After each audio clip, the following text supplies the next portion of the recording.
Shalom murid-murid Ser. Serharap semuanya murid-murid Ser tetap semangat belajar di rumah. Sebelum kita masuk kepada materi, Ser mau memperkenalkan diri. Nama Ser adalah Johannes Cerdas Manalo. Langsung aja kita masuk kepada materi kita mengenai hakikat keluarga Kristen. Hakikat keluarga Kristen adalah kesatuan dari semua anggota keluarga, di mana ayah, ibu, anak-anak dipersatukan di dalam persekutuan yang sesungguhnya. Itulah hakikat keluarga Kristen. Selanjutnya kita masuk kepada pengertian keluarga. Keluarga merupakan lembaga terkecil dari masyarakat atau sosial yang memiliki kepala keluarga dan anggota. Kepala keluarga itu disebut dengan ayah.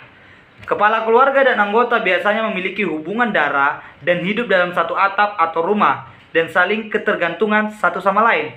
Itulah keluarga. Kemudian menurut Departemen Kesehatan RI tahun 1988, keluarga merupakan unit terkecil dari masyarakat yang terdiri dari kepala keluarga dan beberapa orang yang berkumpul dan tinggal di suatu tempat di bawah satu atap dalam keadaan saling ketergantungan.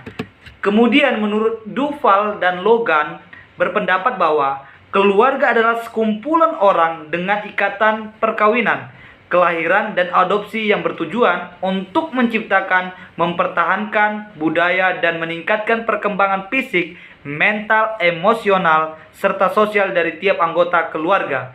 Kemudian kita mau lihat menurut Amsal pasal yang ke-17 ayat 6 disebutkan bahwa mahkota orang-orang tua adalah anak cucu, dan kehormatan anak-anak ialah nenek moyang mereka. Anak cucu adalah mahkota orang-orang tua, dan kemuliaan anak-anak adalah ayah mereka. Bahwa anak-anak cucu cicit menjadi mahkota orang tua mereka, maka kemuliaan anak-anak ia itu bapak-bapaknya. Kemudian kita dapat menyimpulkan dari pengertian-pengertian yang sudah kita dengar dan kita amati dan kita pelajari bersama-sama mengenai pengertian keluarga. Satu kata yang dapat tersimpulkan adalah ketergantungan. Nah, keluarga itu memiliki satu ketergantungan satu sama lain, antara ayah dan anak, ibu dan anak, suami dan istri, orang tua dan anak. Itulah pengertian keluarga, ketergantungan.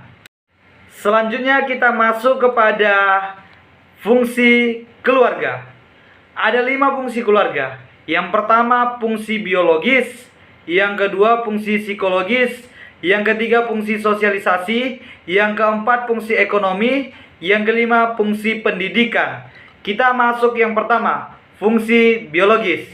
Apa itu fungsi biologis dalam keluarga? Fungsi keluarga secara biologis berarti untuk meneruskan keturunan. Selain itu, keluarga harus dapat memelihara satu sama lain. Orang tua harus membesarkan anak-anak mereka dengan memenuhi kebutuhannya, sandang, pangan, dan papan. Di dalam Alkitab, Kejadian 1 ayat 28 menyebutkan bahwa beranak cuculah dan bertambah banyak. Penuhilah bumi dan taklukkanlah itu. Berkuasalah atas ikan-ikan di laut dan burung-burung di udara dan atas segala binatang yang merayap di bumi. Ini fungsi biologis. Firman Tuhan catat kita untuk beranak cucu dan bertambah banyak. Ini fungsi keluarga secara biologis di dalam Kejadian pasal yang pertama ayat yang ke-28. Kemudian yang kedua, fungsi psikologis. Fungsi keluarga secara psikologis berarti saling memberikan kasih satu sama lain dalam satu keluarga. Fungsi psikologis berkaitan dengan memberikan perhatian dalam keluarga, membina hubungan yang baik antar anggota keluarga, dan menemukan keluarga yang pendewasaannya, kepribadiannya dari tiap-tiap anggota keluarga. Kemudian Alkitab mencatat dalam Efesus 6 ayat yang pertama dan yang keempat disebutkan bahwa ayat yang pertama, hai anak-anak, taatilah orang tuamu di dalam Tuhan, karena haruslah demikian. Ayat yang keempat, dan kamu, bapak-bapak, janganlah bangkitkan amarah di dalam hati anak-anakmu, tetapi didiklah mereka di dalam ajaran dan nasihat Tuhan. Wah, firman Tuhan yang cukup luar biasa bagi kita, yang sangat luar biasa, yang membawa kita kepada hubungan yang baik dengan Tuhan. Ayah dihubungkan kepada Allah, anak-anak dihubungkan kepada Allah, semuanya dihubungkan kepada Allah. Ini fungsi secara psikologis. Yang ketiga, fungsi sosialisasi. Fungsi sosialisasi dalam keluarga berarti orang tua harus membina sosialisasi atau sikap sosial kepada anak. Sosialisasi juga akan membentuk norma-norma dan karakter pada anak. Fungsi sosialisasi sangat penting dalam satu keluarga. Orang tua sangat berperan penting dalam hal ini. Hal ini dikarenakan fungsi sosialisasi merupakan dasar untuk orang tua menanamkan nilai-nilai budaya kepada anaknya. Nah, jadi di dalam keluarga itu, ayah sangat berperan penting untuk membawa anak-anak kepada fungsi sosialisasi ini. Bagaimana ayah membawa anak-anak kepada fungsi sosialisasi sehingga memiliki norma-norma yang baik, nilai-nilai budaya yang baik yang ditanamkan kepada anak-anaknya. Begitu juga dengan ibu menanamkan kepada anaknya. Itulah fungsi sosialisasi. Supaya anak-anak memiliki nilai-nilai budaya yang baik. Kemudian yang keempat, fungsi ekonomi. Fungsi ekonomi dalam keluarga lebih ditujukan kepada orang tua selaku yang memenuhi nafkah anggota keluarga. Orang tua harus bekerja untuk mendapatkan penghasilan yang digunakan untuk kebutuhan keluarga. Dewasa ini tidak hanya untuk orang tua, sebagian anak juga sudah dapat memiliki penghasilan sendiri. Hal ini merupakan perwujudan anak ikut serta dalam memenuhi kebutuhan atau minimal kebutuhan untuk uang jajan sendiri sudah terpenuhi dalam dirinya. Jadi begini, fungsi ekonomi ini dalam keluarga, sebagai orang tua seharusnya menafkahi anak-anak, memenuhi kebutuhannya.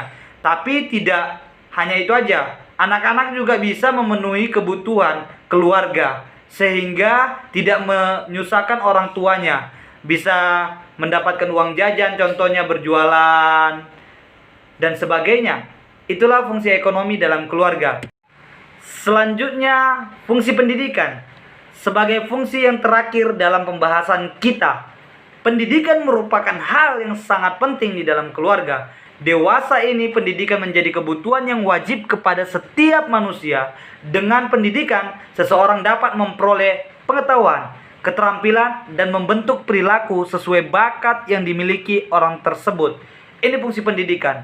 Orang yang tadinya tidak tahu membaca menjadi tahu. Sebagai keluarga seharusnya mewujudkan fungsi pendidikan ini supaya anak-anak memiliki pengetahuan yang baik, keterampilan yang baik, dan membentuk perilaku sesuai bakat yang dimiliki mereka. Karena setiap anak memiliki potensi masing-masing, setiap anak memiliki talenta masing-masing, dan setiap anak bisa terampil dalam banyak hal. Sebab itu sebagai keluarga, sebagai orang tua, sebagai pendidik di keluarga harus mengarahkan fungsi ini sehingga terwujudlah keluarga yang diharapkan baik.